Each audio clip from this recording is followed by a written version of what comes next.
ओम श्री गणेशाय नमः। अथ श्री ऋणमोचक मंगलस्तोत्रम्। मंगलो भूमिपुत्रश्च ऋणहर्ता धनप्रदः स्थिरासनो महाकायः सर्वकर्मा विरोधकः लोहितो लोहिताक्षश्च सामगानां कृपाकरः धरात्मजः कुजो भौमो भूतिदो भूमिनन्दनः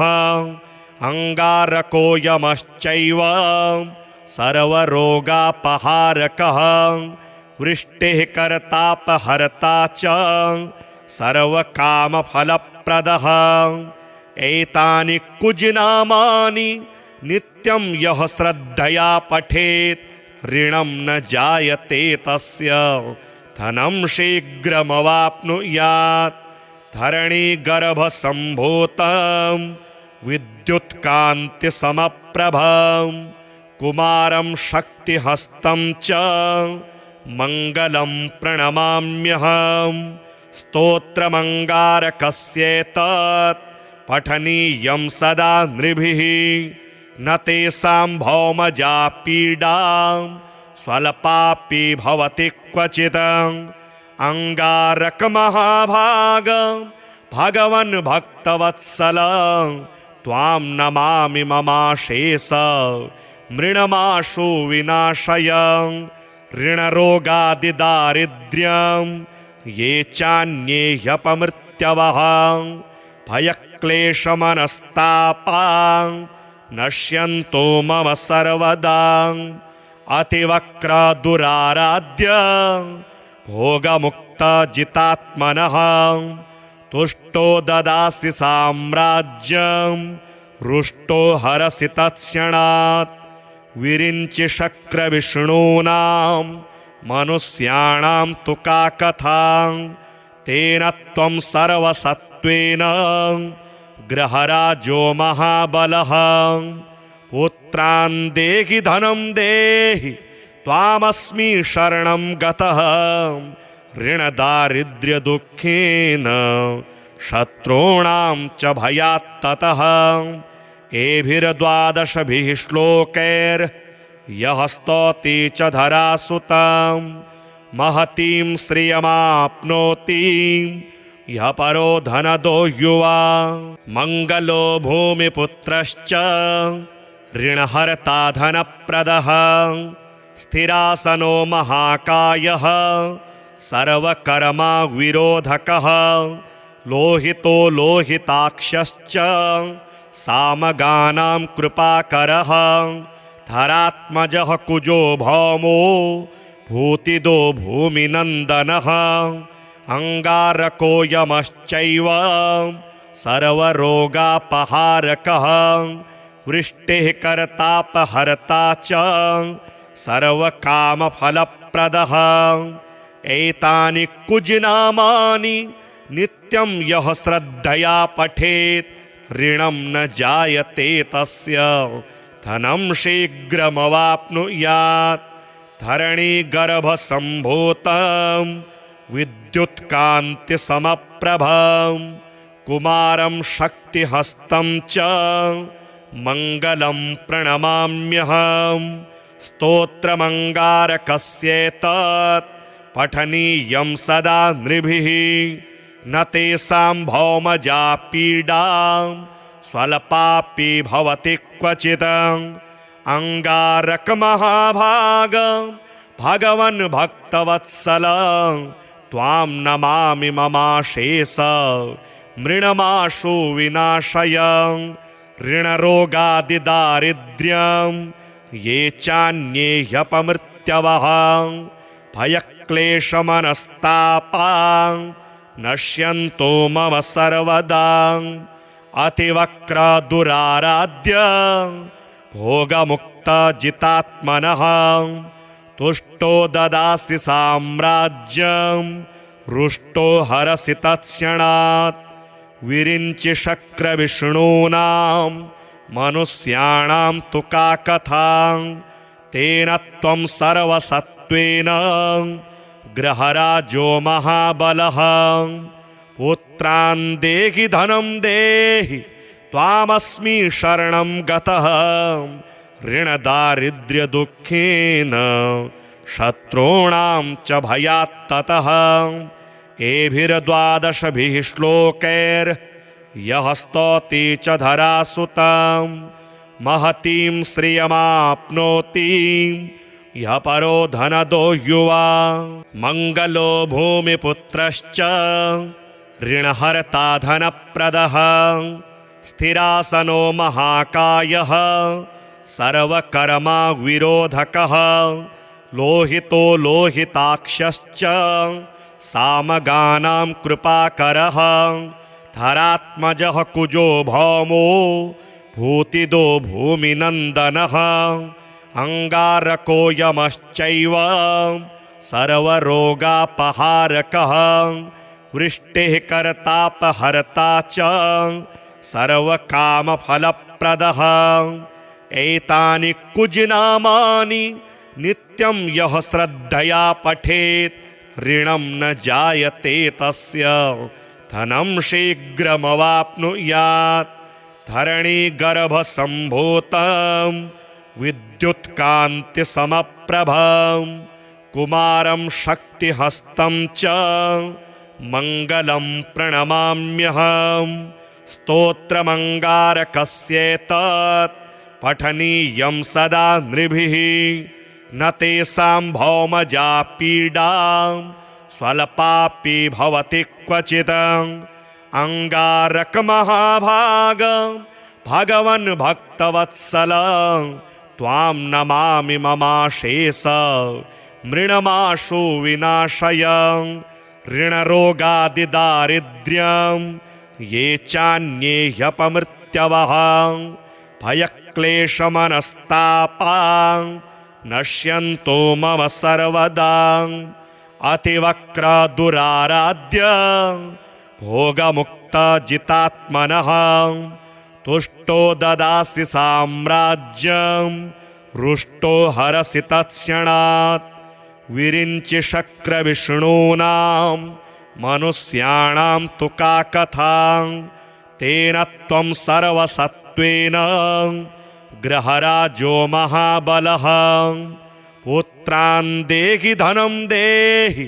त्वामस्मि शरणं गतः ऋणदारिद्र्यदुःखेन शत्रूणां च भयात्ततः एभिर्द्वादशभिः श्लोकैर्यः स्तौति च धरासुतां महतीं श्रियमाप्नोति यः परो धनदो युवा मङ्गलो भूमिपुत्रश्च ऋणहर्ता धनप्रदः स्थिरासनो महाकायः सर्वकर्मा विरोधकः लोहितो लोहिताक्षश्च सामगानां कृपाकरः धरात्मजः कुजो भौमो भूतिदो भूमिनन्दनः अंगारको यमश्चैव सर्वरोगापहारकः वृष्टिः कर्तापहर्ता च सर्वकामफलप्रदः एतानि कुजनामानि नित्यं यः श्रद्धया पठेत् ऋणं न जायते तस्य धनं शीघ्रमवाप्नुयात्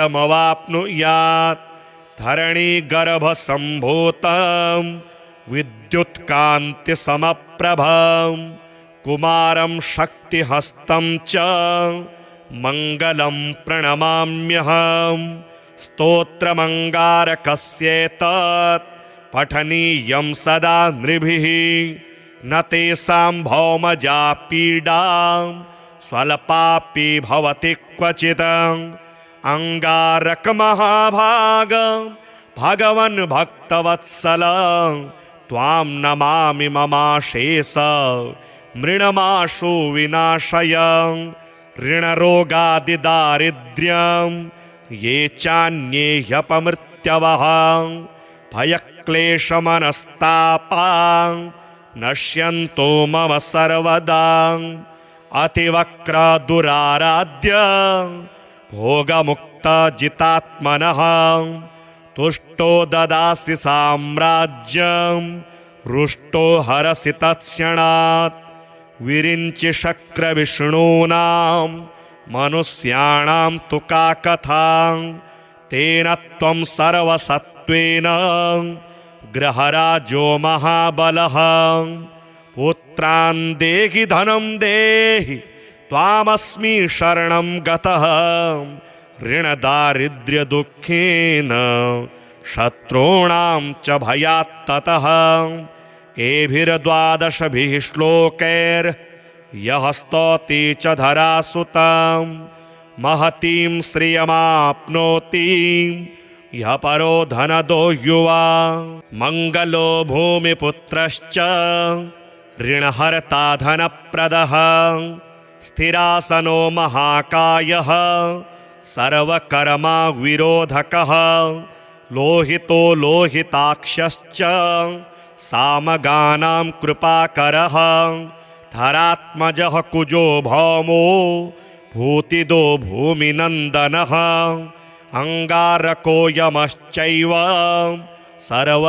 सर्वरोगापहारकः वृष्टिः कर्तापहर्ता च सर्वकामफलप्रदः एतानि कुजनामानि नित्यं यः श्रद्धया पठेत् ऋणं न जायते तस्य धनं शीघ्रमवाप्नुयात् धरणीगर्भसम्भूतं विद्युत्कान्तिसमप्रभं कुमारं शक्तिहस्तं च मङ्गलं प्रणमाम्यहं स्तोत्रमङ्गारकस्येतत् पठनीयं सदा नृभिः न तेषां भौमजा पीडा स्वल्पापि भवति क्वचित् अङ्गारकमहाभाग भगवन् भक्तवत्सल त्वां नमामि ममाशेष मृणमाशु विनाशय ऋणरोगादिदारिद्र्यं ये चान्ये ह्यपमृत्यवः भयक्लेशमनस्तापां नश्यन्तो मम सर्वदा अतिवक्रदुराराध्य भोगमुक्तजितात्मनः तुष्टो ददासि साम्राज्यं रुष्टो हरसि तत्क्षणात् विरिञ्चि शक्रविष्णूनां मनुष्याणां तु का कथा तेन त्वं सर्वसत्त्वेन गृहराजो महाबलः पुत्रान् देहि धनं देहि त्वामस्मि शरणं गतः ऋणदारिद्र्यदुःखेन शत्रूणां च भयात्ततः एभिर्द्वादशभिः श्लोकैर्यः स्तौति च धरासुतां महतीं श्रियमाप्नोति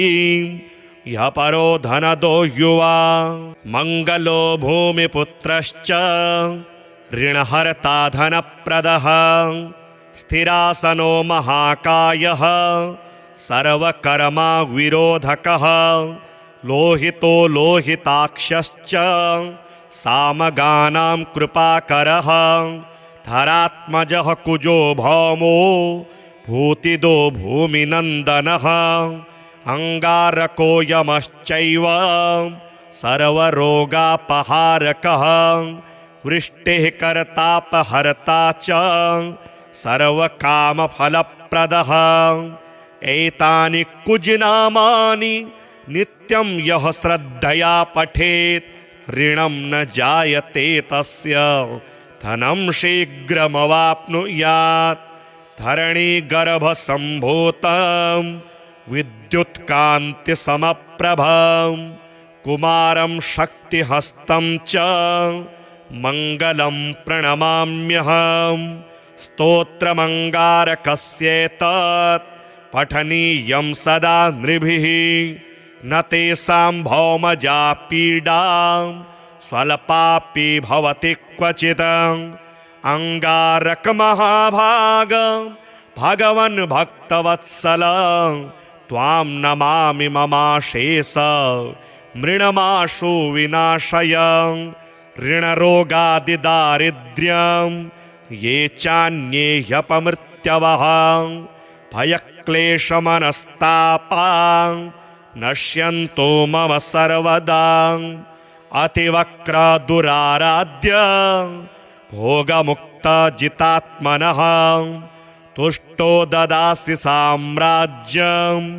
रुष्टो हरसि तत्क्षणात् विरिञ्चि शक्रविष्णूनां मनुष्याणां तु का कथा तेन त्वं सर्वसत्त्वेन गृहराजो महाबलः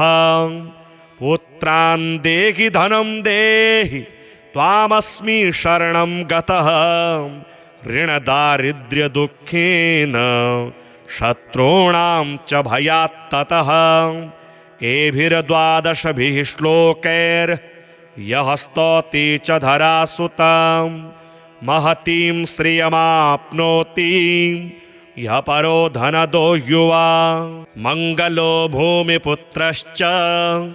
ऋणहर्ता धनप्रदः स्थिरासनो महाकायः सर्वकर्मा विरोधकः लोहितो लोहिताक्षश्च सामगानां कृपाकरः धरात्मजः कुजो भौमो भूतिदो भूमिनन्दनः अङ्गारको यमश्चैव सर्वरोगापहारकः वृष्टिः कर्तापहर्ता च सर्वकामफलप्रदः एतानि कुजनामानि नित्यं यः श्रद्धया पठेत् ऋणं न जायते तस्य धनं शीघ्रमवाप्नुयात् धरणीगर्भसम्भूतं विद्युत्कान्तिसमप्रभं कुमारं शक्तिहस्तं च मङ्गलं प्रणमाम्यहं स्तोत्रमङ्गारकस्येतत् पठनीयं सदा नृभिः न तेषां भौमजा पीडां स्वल्पापि भवति क्वचित् अङ्गारकमहाभाग भगवन् भक्तवत्सल त्वां नमामि ममाशेष मृणमाशु विनाशय ऋणरोगादिदारिद्र्यं ये चान्ये ह्यपमृत्यवः भयक्लेशमनस्तापां नश्यन्तो मम सर्वदा अतिवक्रदुराराध्य भोगमुक्तजितात्मनः तुष्टो ददासि साम्राज्यं रुष्टो हरसि तत्क्षणात् विरिञ्चि शक्रविष्णूनां मनुष्याणां तु का कथा तेन त्वं सर्वसत्त्वेन गृहराजो महाबलः पुत्रान् देहि धनं देहि त्वामस्मि शरणं गतः ऋणदारिद्र्यदुःखेन शत्रूणां च भयात्ततः एभिर्द्वादशभिः श्लोकैर्यः स्तौति च धरासुतां महतीं श्रियमाप्नोति यः परो धनदो युवा मङ्गलो भूमिपुत्रश्च ऋणहर्ता धनप्रदः स्थिरासनो महाकायः सर्वकर्मा विरोधकः लोहितो लोहिताक्षश्च सामगानां कृपाकरः धरात्मजः कुजो भौमो भूतिदो भूमिनन्दनः अङ्गारको यमश्चैव सर्वरोगापहारकः वृष्टिः कर्तापहर्ता च सर्वकामफलप्रदः एतानि कुजनामानि नित्यं यः श्रद्धया पठेत् ऋणं न जायते तस्य धनं शीघ्रमवाप्नुयात् धरणीगर्भसम्भूतं विद्युत्कान्तिसमप्रभं कुमारं शक्तिहस्तं च मङ्गलं प्रणमाम्यहं स्तोत्रमङ्गारकस्येतत् पठनीयं सदा नृभिः न तेषां भौमजा पीडा स्वल्पापि भवति क्वचित् अंगारकमहाभाग भगवन् भक्तवत्सल त्वां नमामि ममाशेष मृणमाशु विनाशय ऋणरोगादिदारिद्र्यं ये चान्ये ह्यपमृत्यवः भयक्लेशमनस्तापां नश्यन्तो मम सर्वदा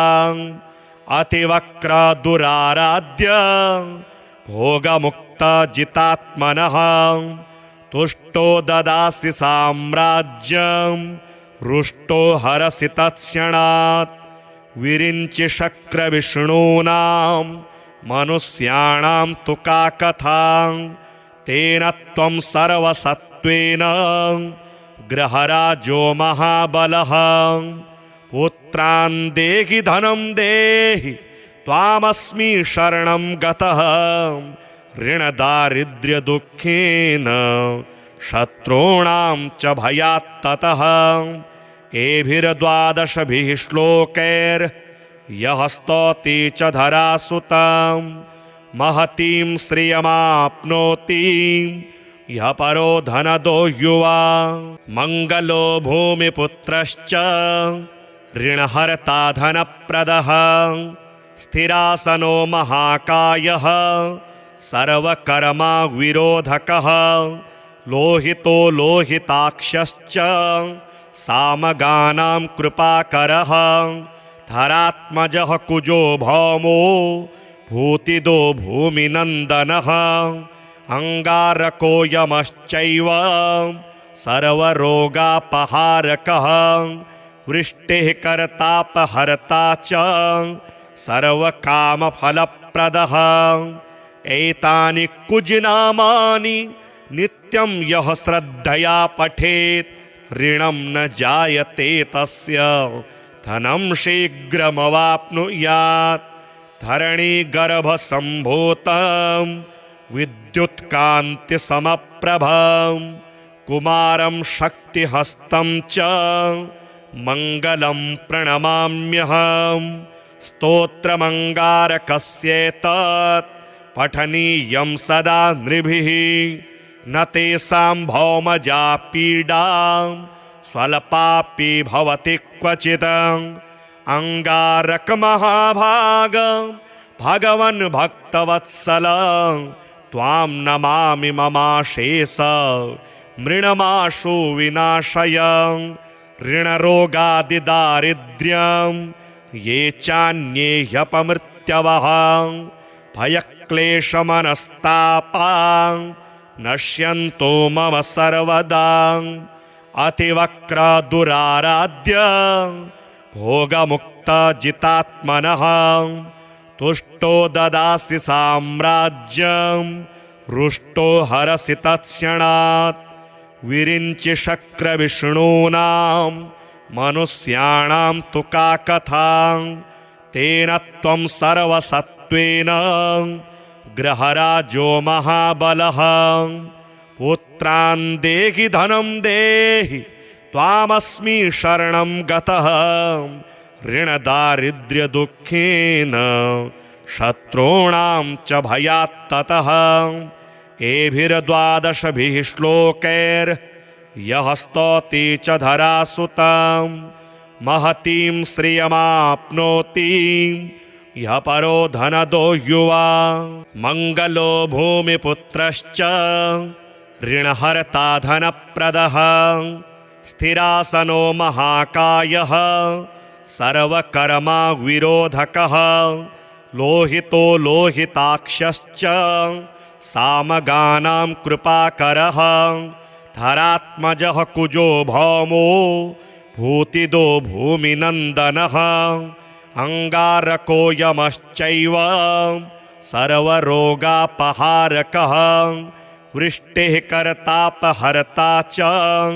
सर्वकामफलप्रदः एतानि कुजनामानि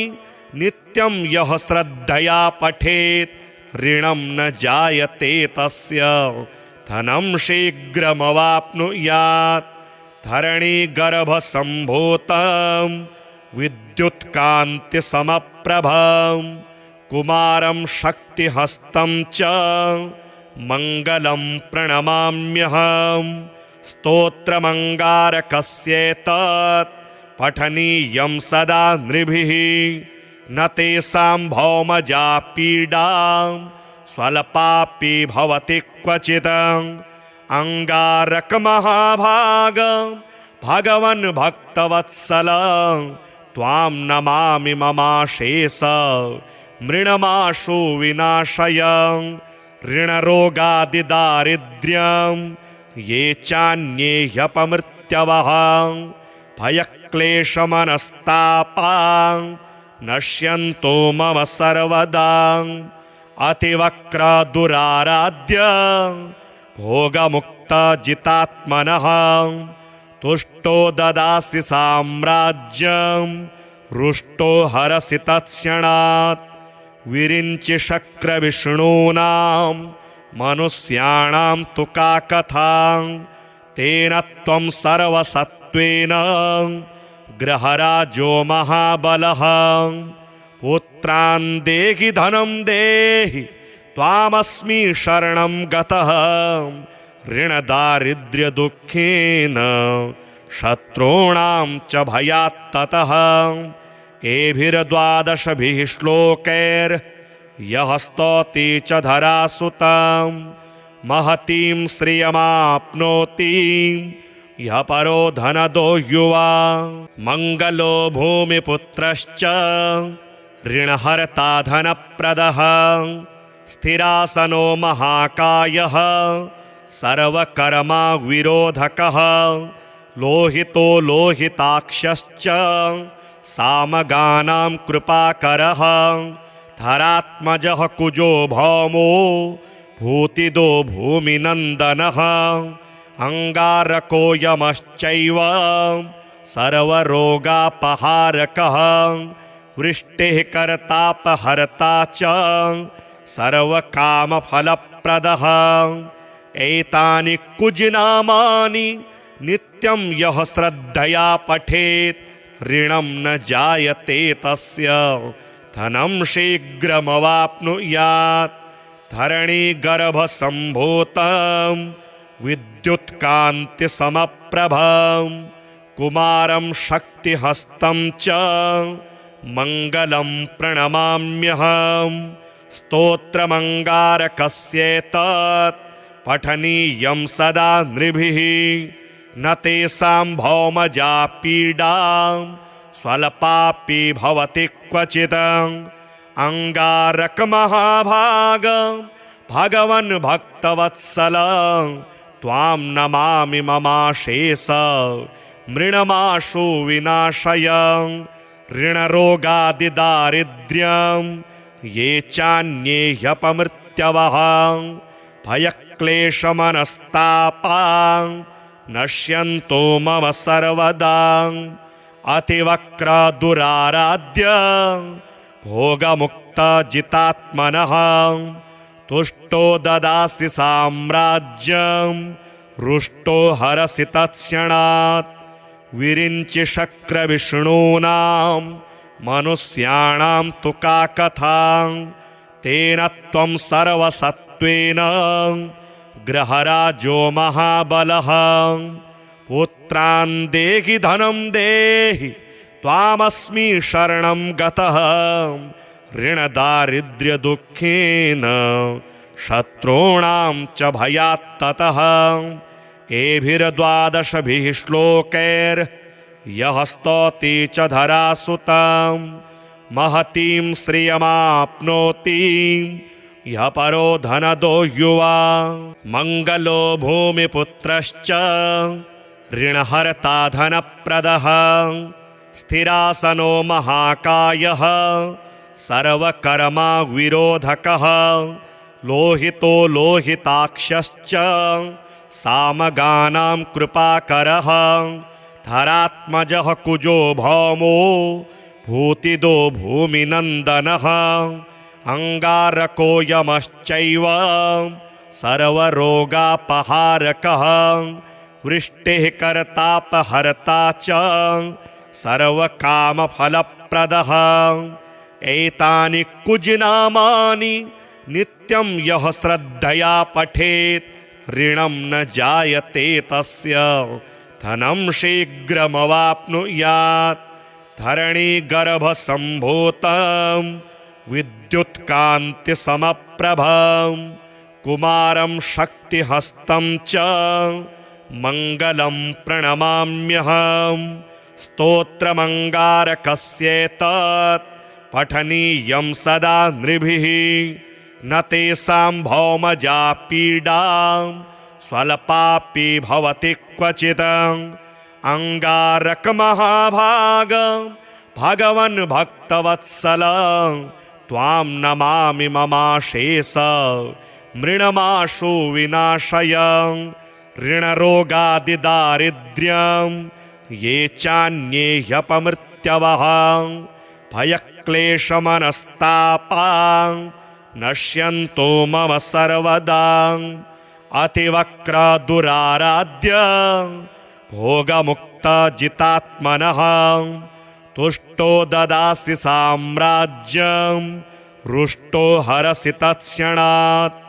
विरिञ्चि शक्रविष्णूनां मनुष्याणां तु का कथा तेन त्वं सर्वसत्त्वेन ग्रहराजो महाबलः पुत्रान् देहि धनं देहि त्वामस्मि शरणं गतः ऋणदारिद्र्यदुःखेन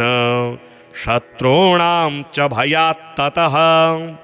एभिर्द्वादशभिः श्लोकैर्यः स्तौति च धरासुतां महतीं श्रियमाप्नोति यः परो धनदो युवा मङ्गलो भूमिपुत्रश्च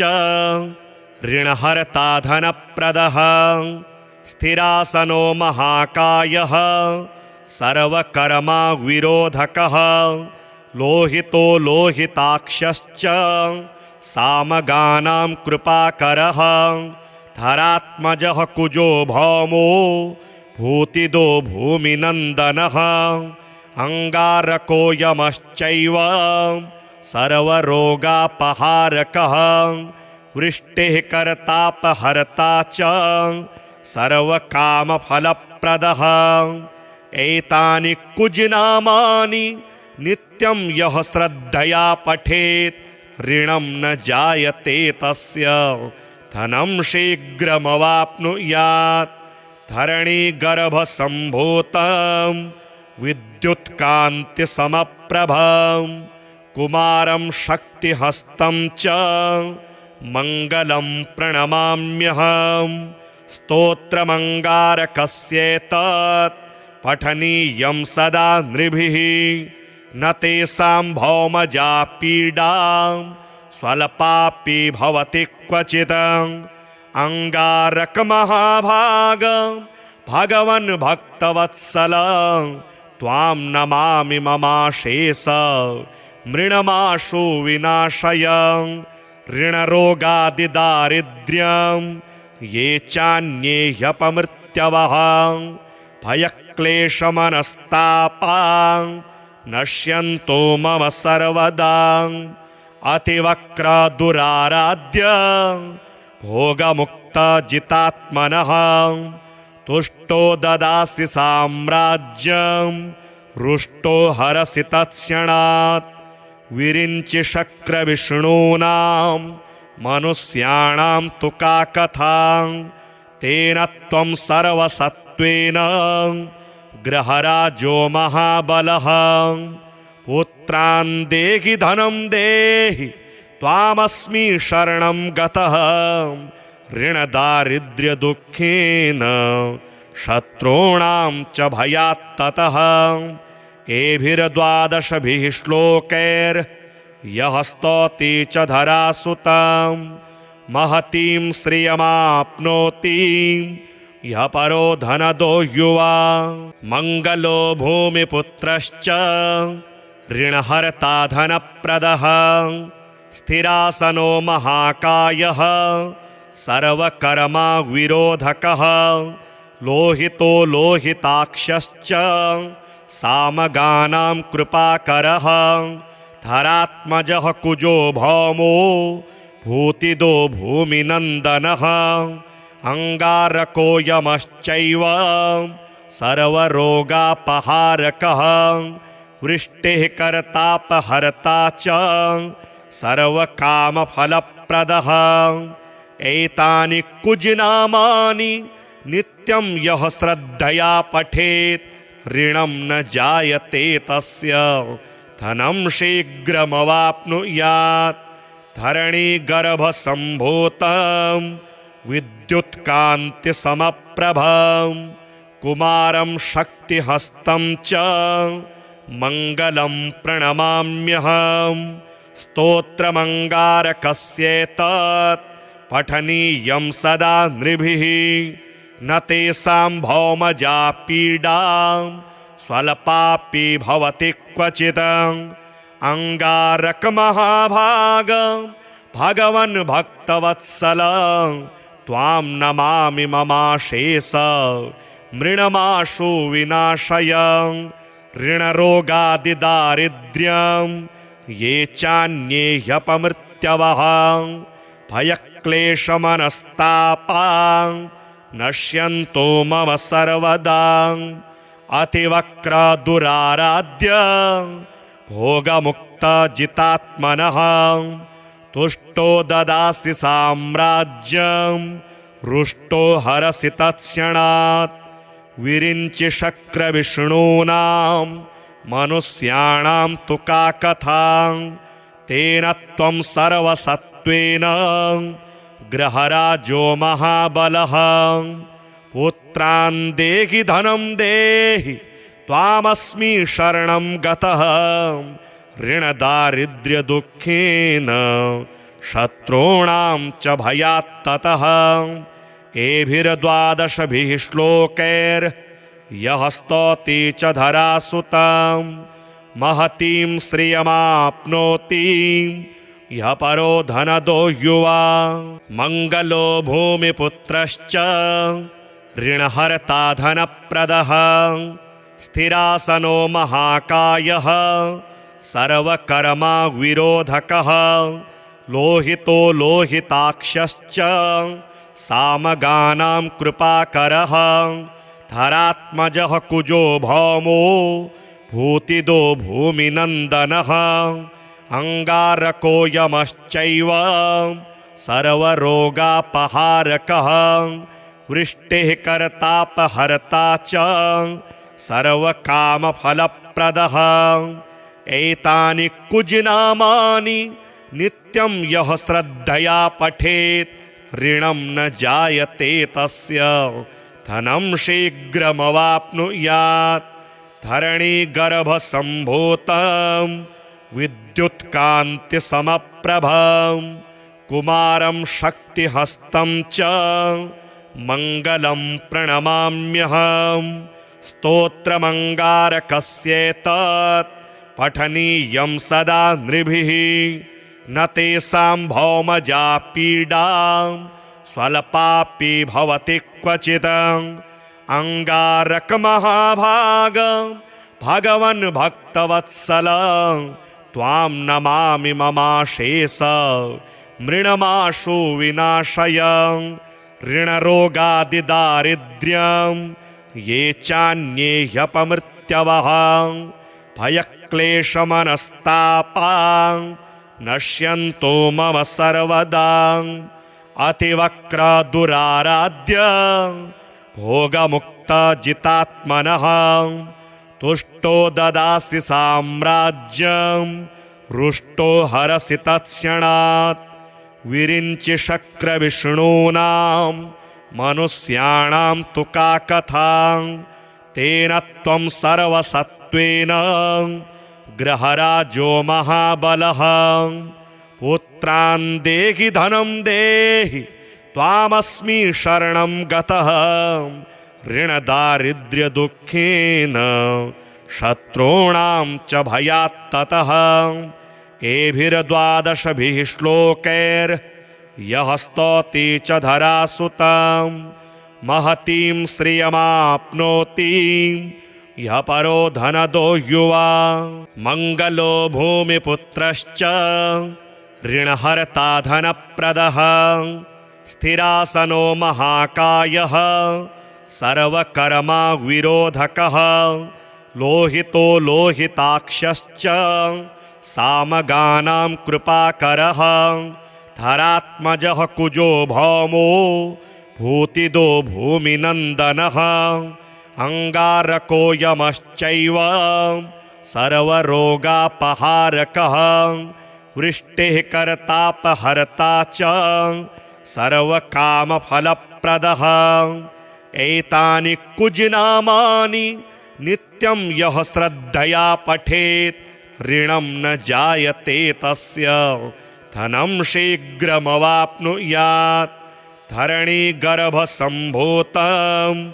विद्युत्कान्तिसमप्रभं कुमारं शक्तिहस्तं च मङ्गलं प्रणमाम्यहम् स्तोत्रमङ्गारकस्येतत् पठनीयं सदा नृभिः न तेषां भौमजा पीडा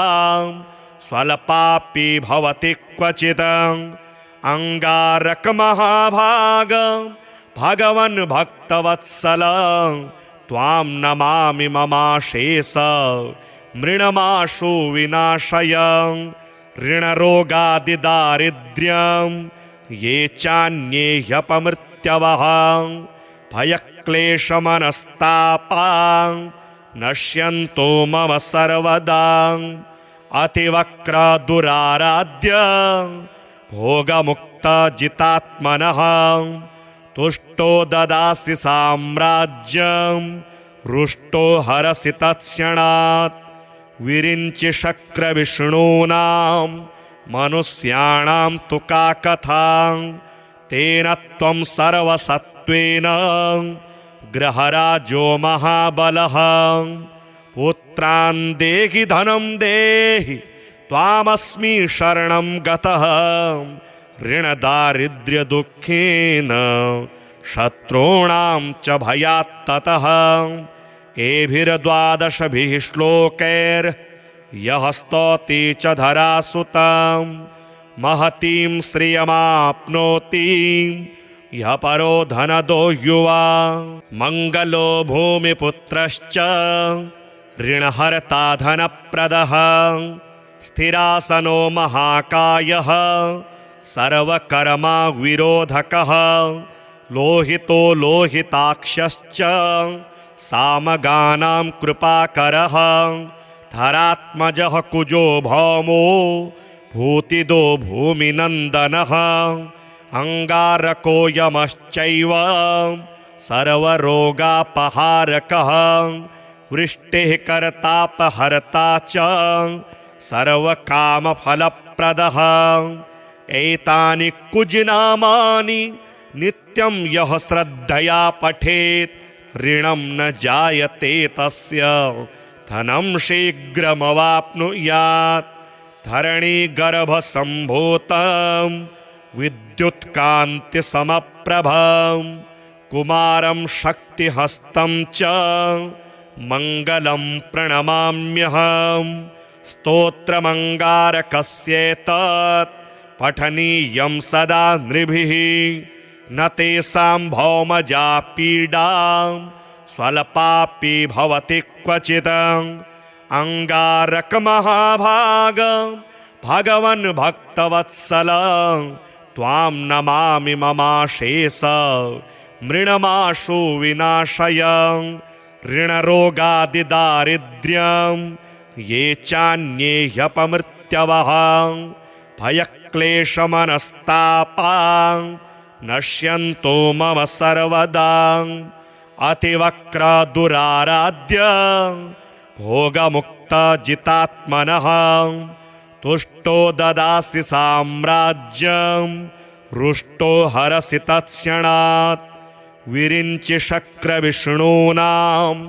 मनुष्याणां तु का कथा तेन त्वं सर्वसत्त्वेन ग्रहराजो महाबलः पुत्रान् देहि धनं देहि त्वामस्मि शरणं गतः ऋणदारिद्र्यदुःखेन शत्रूणां च भयात्ततः एभिर्द्वादशभिः श्लोकैर्यः स्तौति च धरासुतां महतीं श्रियमाप्नोति यः परो धनदो युवा मङ्गलो भूमिपुत्रश्च ऋणहर्ता धनप्रदः स्थिरासनो महाकायः सर्वकर्मा विरोधकः लोहितो लोहिताक्षश्च सामगानां कृपाकरः धरात्मजः कुजो भौमो भूतिदो भूमिनन्दनः अंगारको यमश्चैव सर्वरोगापहारकः वृष्टिः कर्तापहर्ता च सर्वकामफलप्रदः एतानि कुजनामानि नित्यं यः श्रद्धया पठेत् ऋणं न जायते तस्य धनं शीघ्रमवाप्नुयात् धरणीगर्भसम्भूतं विद्युत्कान्तिसमप्रभं कुमारं शक्तिहस्तं च मङ्गलं प्रणमाम्यहं स्तोत्रमङ्गारकस्येतत् पठनीयं सदा नृभिः न तेषां भौमजा पीडा स्वल्पापि भवति क्वचित् अंगारकमहाभाग भगवन् भक्तवत्सल त्वां नमामि ममाशेष मृणमाशु विनाशय ऋणरोगादिदारिद्र्यं ये चान्ये ह्यपमृत्यवः भयक्लेशमनस्तापां नश्यन्तो मम सर्वदा अतिवक्रदुराराध्य भोगमुक्तजितात्मनः तुष्टो ददासि साम्राज्यं रुष्टो हरसि तत्क्षणात् विरिञ्चि शक्रविष्णूनां मनुष्याणां तु का कथा तेन त्वं सर्वसत्त्वेन ग्रहराजो महाबलः पुत्रान् देहि धनं देहि त्वामस्मि शरणं गतः ऋणदारिद्र्यदुःखेन शत्रूणां च भयात्ततः एभिर्द्वादशभिः श्लोकैर्यः स्तौति च धरासुतां महतीं श्रियमाप्नोति यः परो धनदो युवा मङ्गलो भूमिपुत्रश्च ऋणहर्ता धनप्रदः स्थिरासनो महाकायः सर्वकर्मा विरोधकः लोहितो लोहिताक्षश्च सामगानां कृपाकरः धरात्मजः कुजो भौमो भूतिदो भूमिनन्दनः अंगारको यमश्चैव सर्वरोगापहारकः वृष्टिः कर्तापहर्ता च सर्वकामफलप्रदः एतानि कुजनामानि नित्यं यः श्रद्धया पठेत् ऋणं न जायते तस्य धनं शीघ्रमवाप्नुयात् धरणीगर्भसम्भूतं विद्युत्कान्तिसमप्रभं कुमारं शक्तिहस्तं च मङ्गलं प्रणमाम्यहं स्तोत्रमङ्गारकस्येतत् पठनीयं सदा नृभिः न तेषां भौमजा पीडा स्वल्पापि भवति क्वचित् अंगारकमहाभाग भगवन् भक्तवत्सल त्वां नमामि ममाशेष मृणमाशु विनाशय ऋणरोगादिदारिद्र्यं ये चान्ये ह्यपमृत्यवः भयक्लेशमनस्तापां नश्यन्तो मम सर्वदा अतिवक्रदुराराध्य भोगमुक्त भगवन्मुक्तजितात्मनः तुष्टो ददासि साम्राज्यं रुष्टो हरसि तत्क्षणात् विरिञ्चि शक्रविष्णूनां मनुष्याणां तु का कथा तेन त्वं सर्वसत्त्वेन गृहराजो महाबलः पुत्रान् देहि धनं देहि त्वामस्मि शरणं गतः ऋणदारिद्र्यदुःखेन शत्रूणां च भयात्ततः एभिर्द्वादशभिः श्लोकैर्यः स्तौति च धरासुतां महतीं श्रियमाप्नोति यः परो धनदो युवा मङ्गलो भूमिपुत्रश्च ऋणहर्ता धनप्रदः स्थिरासनो महाकायः सर्वकर्मा विरोधकः लोहितो लोहिताक्षश्च सामगानां कृपाकरः धरात्मजः कुजो भौमो भूतिदो भूमिनन्दनः अंगारको यमश्चैव सर्वरोगापहारकः वृष्टिः कर्तापहर्ता च सर्वकामफलप्रदः एतानि कुजनामानि नित्यं यः श्रद्धया पठेत् ऋणं न जायते तस्य धनं शीघ्रमवाप्नुयात् धरणीगर्भसम्भूतं विद्युत्कान्तिसमप्रभं कुमारं शक्तिहस्तं च मङ्गलं प्रणमाम्यहम् स्तोत्रमङ्गारकस्येतत् पठनीयं सदा नृभिः न तेषां भौमजा पीडां स्वल्पापि भवति क्वचित् अंगारकमहाभाग भगवन् भक्तवत्सल त्वां नमामि ममाशेष मृणमाशु विनाशय ऋणरोगादिदारिद्र्यं ये चान्ये ह्यपमृत्यवः भयक्लेशमनस्तापां नश्यन्तो मम सर्वदा अतिवक्रदुराराध्य भोगमुक्तजितात्मनः तुष्टो ददासि साम्राज्यं रुष्टो हरसि तत्क्षणात् विरिञ्चि शक्रविष्णूनां मनुष्याणां तु का कथा तेन त्वं सर्वसत्त्वेन गृहराजो महाबलः पुत्रान् देहि धनं देहि त्वामस्मि शरणं गतः ऋणदारिद्र्यदुःखेन शत्रूणां च भयात्ततः एभिर्द्वादशभिः श्लोकैर्यः स्तौति च धरासुतां महतीं श्रियमाप्नोति यः परो धनदो युवा मङ्गलो भूमिपुत्रश्च ऋणहर्ता धनप्रदः स्थिरासनो महाकायः सर्वकर्मा विरोधकः लोहितो लोहिताक्षश्च सामगानां कृपाकरः धरात्मजः कुजो भौमो भूतिदो भूमिनन्दनः अंगारको यमश्चैव सर्वरोगापहारकः वृष्टिः कर्तापहर्ता च सर्वकामफलप्रदः एतानि कुजनामानि नित्यं यः श्रद्धया पठेत् ऋणं न जायते तस्य धनं शीघ्रमवाप्नुयात् धरणीगर्भसम्भूतं विद्युत्कान्तिसमप्रभं कुमारं शक्तिहस्तं च मङ्गलं प्रणमाम्यहम् स्तोत्रमङ्गारकस्येतत् पठनीयं सदा नृभिः न तेषां भौमजा पीडां स्वल्पापि भवति क्वचित्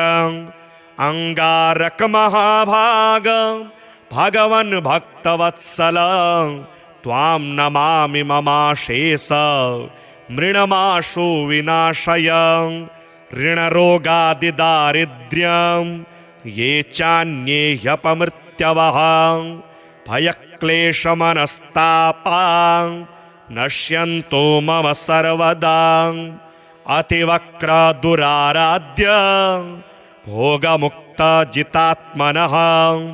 तुष्टो ददासि साम्राज्यं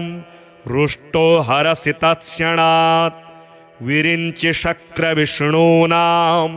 मनुष्याणां तु का कथा तेन त्वं सर्वसत्त्वेन ग्रहराजो महाबलः पुत्रान् देहि धनं देहि त्वामस्मि शरणं गतः ऋणदारिद्र्यदुःखेन शत्रूणां च भयात्ततः एभिर्द्वादशभिः श्लोकैर्यः स्तौति च धरासुतां महतीं श्रियमाप्नोति यः परो धनदो युवा मङ्गलो भूमिपुत्रश्च ऋणहर्ता धनप्रदः स्थिरासनो महाकायः सर्वकर्मा विरोधकः लोहितो लोहिताक्षश्च सामगानां कृपाकरः धरात्मजः कुजो भौमो भूतिदो भूमिनन्दनः अंगारको यमश्चैव सर्वरोगापहारकः वृष्टिः कर्तापहर्ता च सर्वकामफलप्रदः एतानि कुजनामानि नित्यं यः श्रद्धया पठेत् ऋणं न जायते तस्य धनं शीघ्रमवाप्नुयात् धरणीगर्भसम्भूतं विद्युत्कान्तिसमप्रभं कुमारं शक्तिहस्तं च मङ्गलं प्रणमाम्यहं स्तोत्रमङ्गारकस्येतत् पठनीयं सदा नृभिः न तेषां भौमजा पीडा स्वल्पापि भवति क्वचित् अंगारकमहाभाग भगवन् भक्तवत्सल त्वां नमामि ममाशेष मृणमाशु विनाशय ऋणरोगादिदारिद्र्यं ये चान्ये ह्यपमृत्यवः भयक्लेशमनस्तापां नश्यन्तो मम सर्वदा अतिवक्रदुराराध्य भोगमुक्तजितात्मनः तुष्टो ददासि साम्राज्यं रुष्टो हरसि तत्क्षणात् विरिञ्चि शक्रविष्णूनां मनुष्याणां तु का कथा तेन त्वं सर्वसत्त्वेन ग्रहराजो महाबलः पुत्रान् देहि धनं देहि त्वामस्मि शरणं गतः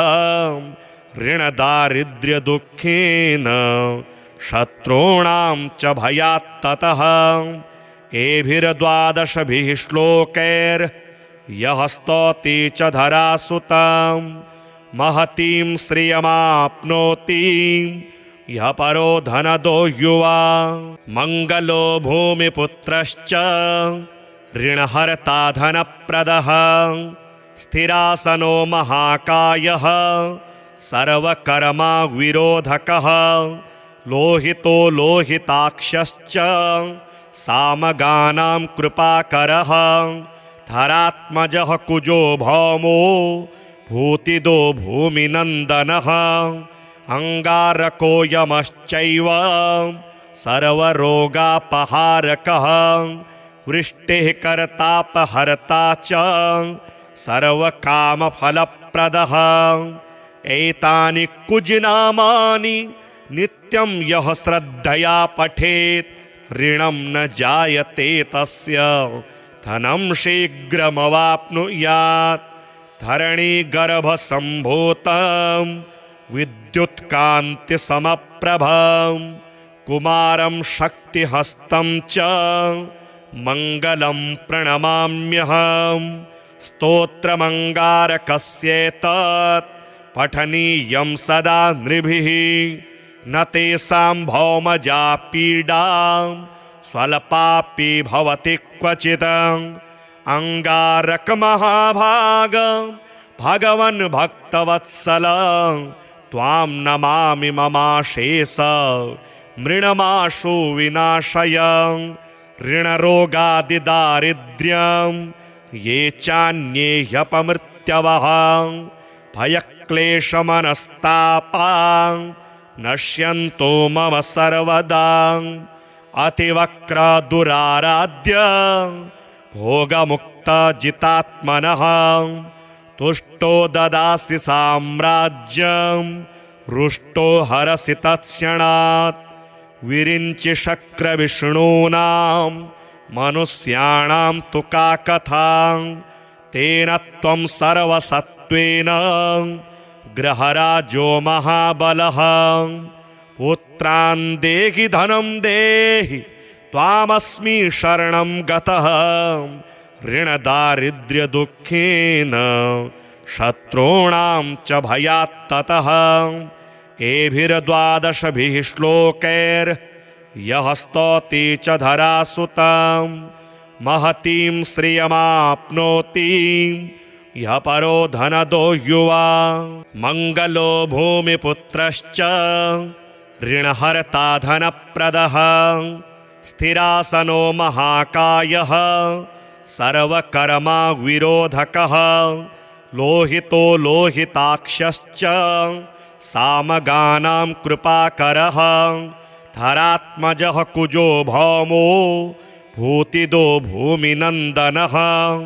अंगारको यमश्चैव सर्वरोगापहारकः वृष्टिः कर्तापहर्ता च सर्वकामफलप्रदः एतानि कुजनामानि नित्यं यः श्रद्धया पठेत् ऋणं न जायते तस्य धनं शीघ्रमवाप्नुयात् धरणीगर्भसम्भूतं विद्युत्कान्तिसमप्रभं कुमारं शक्तिहस्तं च मङ्गलं प्रणमाम्यहं स्तोत्रमङ्गारकस्येतत् पठनीयं सदा नृभिः न तेषां भौमजा पीडा स्वल्पापि भवति क्वचित् अंगारकमहाभाग भगवन् भक्तवत्सल त्वां नमामि ममाशेष मृणमाशु विनाशय ऋणरोगादिदारिद्र्यं ये चान्ये ह्यपमृत्यवः भयक्लेशमनस्तापां नश्यन्तो मम सर्वदा अतिवक्रदुराराध्य भोगमुक्तजितात्मनः तुष्टो ददासि साम्राज्यं रुष्टो हरसि तत्क्षणात् विरिञ्चि शक्रविष्णूनां मनुष्याणां तु का कथा तेन त्वं सर्वसत्त्वेन गृहराजो महाबलः पुत्रान् देहि धनं देहि त्वामस्मि शरणं गतः ऋणदारिद्र्यदुःखेन शत्रूणां च भयात्ततः एभिर्द्वादशभिः श्लोकैर्यः स्तौति च धरासुतां महतीं श्रियमाप्नोति यः परो धनदो युवा।